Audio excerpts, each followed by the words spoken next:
Assalamu alaikum wa rahmatullahi wa barakatuhu. Da fatan kowa yana lafiya da kowa inda shike.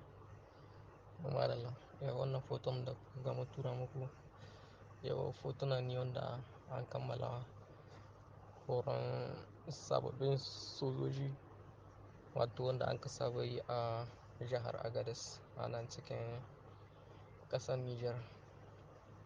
Wato wannan an same shi ne ƙarƙashin jagorancin wato ministan lahiya, wato Alƙasum Hindatu.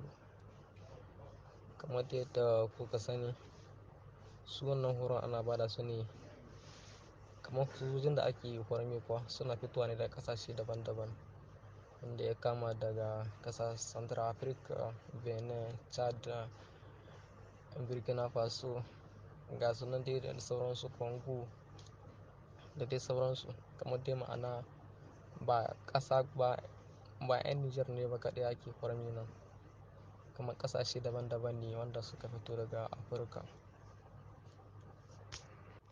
Yanan duka total duka gaba ɗaya sojojin da aka yi horon su ne sun kai kimanin soje 220 wanda an ka horaswa a wannan shekara, wanda suka fito daga ƙasashe daban-daban da ma na 'yan Nijar duka da an ka haɗa.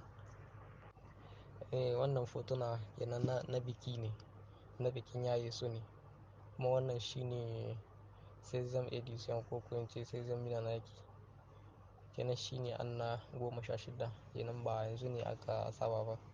Kenan makarantar ke ta jima tun lokacin shugaba ga Tanja, tun lokacin take. Kenan makaranta ce wadda ta jima ana ba da horo a cikinta. Kenan mutane na ƙasashe daban-daban suna kwaɗayin turo mutanensu, saboda in kun tuna a kwanan baya an tai wajen ga wacce ƙasa ce take iya kamar me yake ba da farmasiya ta wajen harkar yaƙi, wanda an ka gudanar da shi a ƙasar Cote d'Ivoire. In ku tuna ne Nijar ce ta ci. Saboda haka kowa yana kwaɗayin ya kawo sojojin shi a horar da su a nan ƙasar Nijar. Masha Allah. Allah ya taimaka.